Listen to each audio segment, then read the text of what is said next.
Very soon Miz would follow me without a lead and come to me when I called his name. He spent most of his time in play. He spent hours shuffling a rubber ball around the room like a four-footed soccer player using all 4 feet to dribble the ball.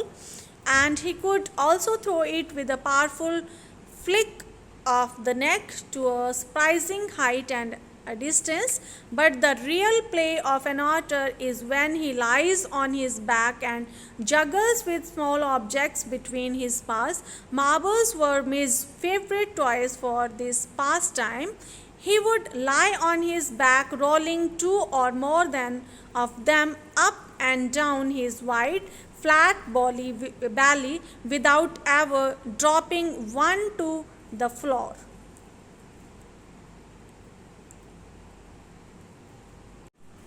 Yes, here the meaning of shuffling is dragging. Dribble means repeated hits on a ball to make it go ahead. Flick means a quick and light movement. Pastime means entertainment. So here we see soon the otter learned to follow the otter without a lead. It used to come to him when he called its name. Midge was very fond of playing. He would spend most of his time playing with the ball, dragging and pushing it throughout the room and going after it. Otters are generally known to be fond of lying on their backs and juggle with objects between their paws. Similarly, Midge loved engaging himself with marbles and never dropped one on the floor. The days passed peacefully at Basra, but I dreaded the prospect of transporting Midge to England and to Camasphena. The British airline to London would not fly animals. So I booked a flight to Paris on another airline and from there to London. The airline insisted that Midge should be packed into the box not more than 18 inches square to be carried on the floor at my feet.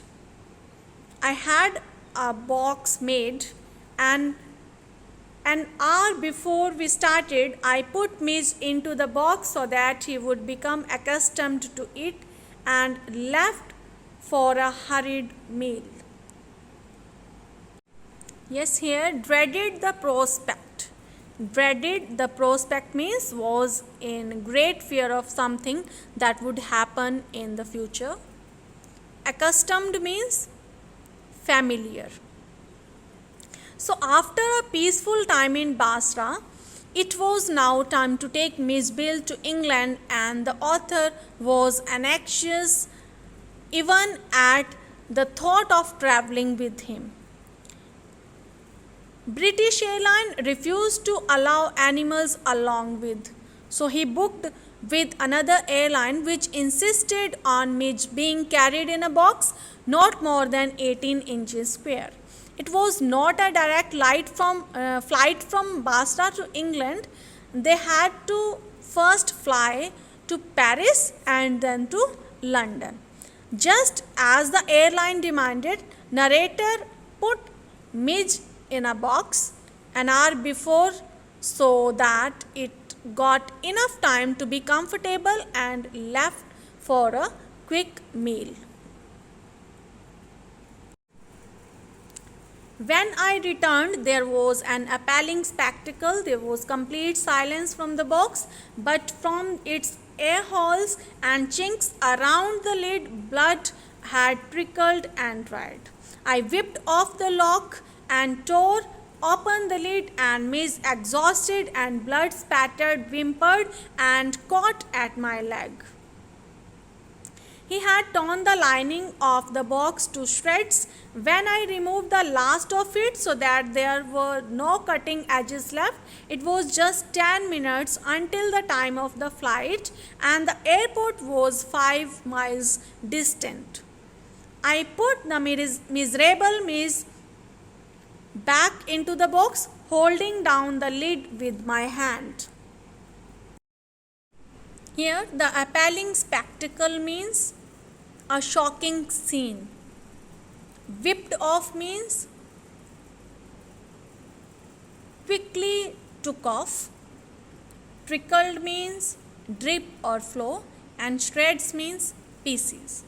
Here, after the meal, narrator faced what he feared the most. The box was still and blood was dripping out of its air holes. He panicked and opened the box only to find the inner lining torn by frightened Midge. The narrator removed every piece of sharp metal lining and cleaned the box. Till the time everything was back in place, it was only 10 minutes left for the flight to take off, and they had to cover the distance of 5 miles. So now Gavin placed Midge in the box again itself and closed the lid with his hand. I sat in the back of the car with the box beside me as the driver tore through the streets of Basra like a ricocheting bullet. The aircraft was waiting to take off. I was rushed through to it by infuriated officials. Luckily, the seat booked for me was at the extreme front. I covered the floor around my feet with the newspaper, rang for the air hostess, and gave her a parcel of fish to keep in a cool place. I took her into my confidence about the events of last half hour. I have retained the most profound admiration for that air hostess. She was the very queen of her kind. She suggested that I might prefer to have my pet on my knee, and I could have kissed her hand in depth of my gratitude, but not knowing otters, I was quite unprepared for what followed. The meaning of ricocheting bullet is a bullet which changes direction after hitting a surface. Infuriated means very angry. Took her into my confidence means shared with her my experience or the secrets. The narrator cleaned the mess and hurried in a cab. The cab went extremely fast, negotiating the turns like the ricocheting bullet. He somehow managed to reach just before the flight took off, thereby annoying the officials. He got the seat and Miss Bill's food package of fish to air hostess for refrigeration. The narrator cleaned the mess and hurried in a cab. The cab went extremely very fast, negotiating the turns like the ricocheting bullet. He somehow managed to reach just before the fight took off, thereby annoying the officials. He got his seat and gave Mijbil's food package of fish to the air hostess for refrigeration. He told her the incident which had delayed them, and she gladly understood while explaining him what to do next. Gavin developed extreme admiration for the air hostess as she was very helpful. He took her advice and kept the box on his lap. He felt like kissing her hand as a token of thanks for her help.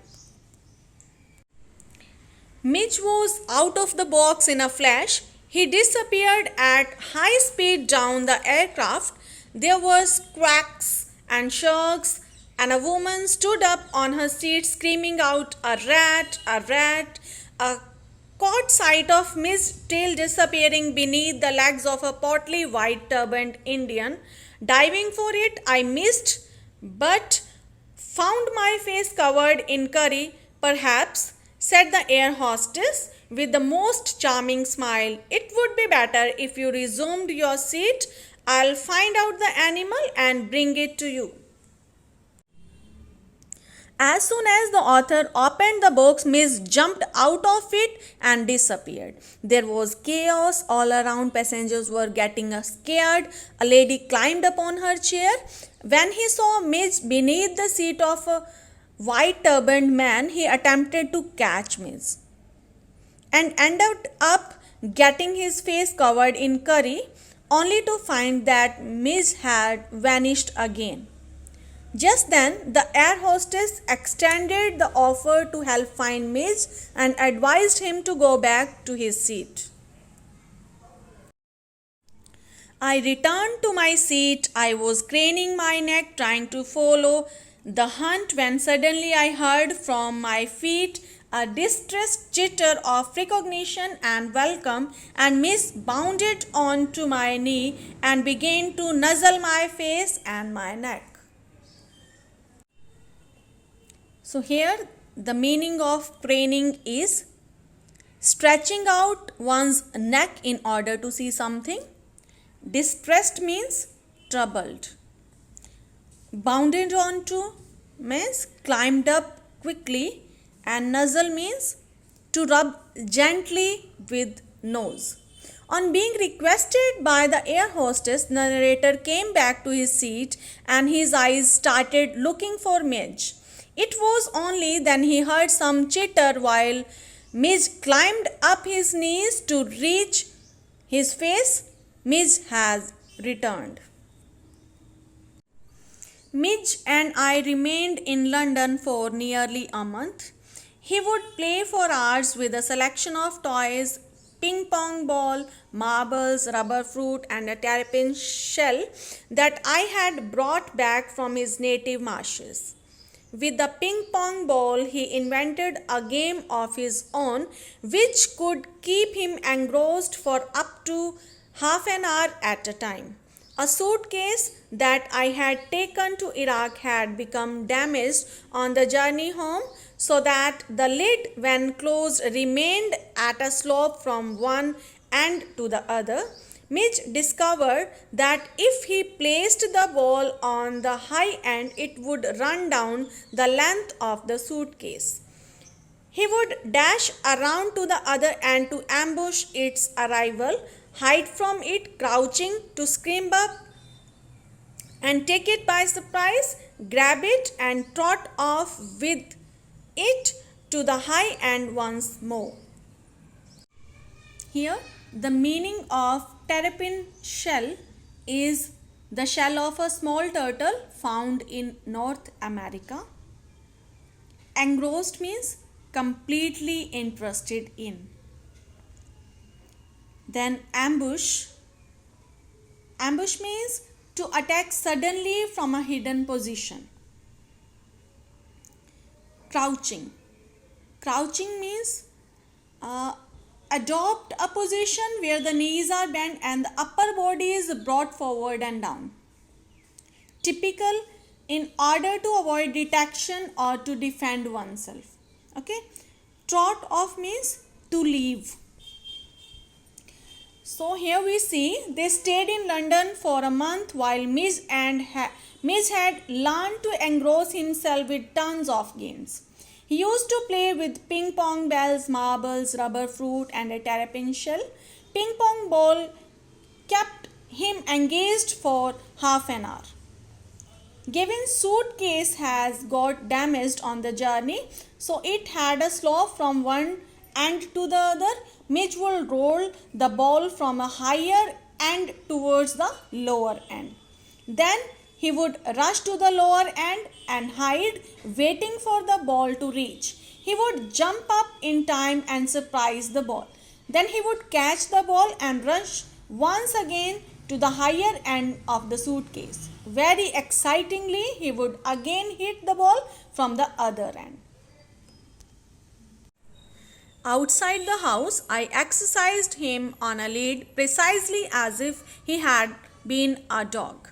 Midge quickly developed certain compulsive habits on these walks in the London streets, like the rituals of children who, on their way to and from school, must place their feet squarely on the center of each paving block, must touch every seventh upright of iron railing, or pass to the outside of every second lamppost.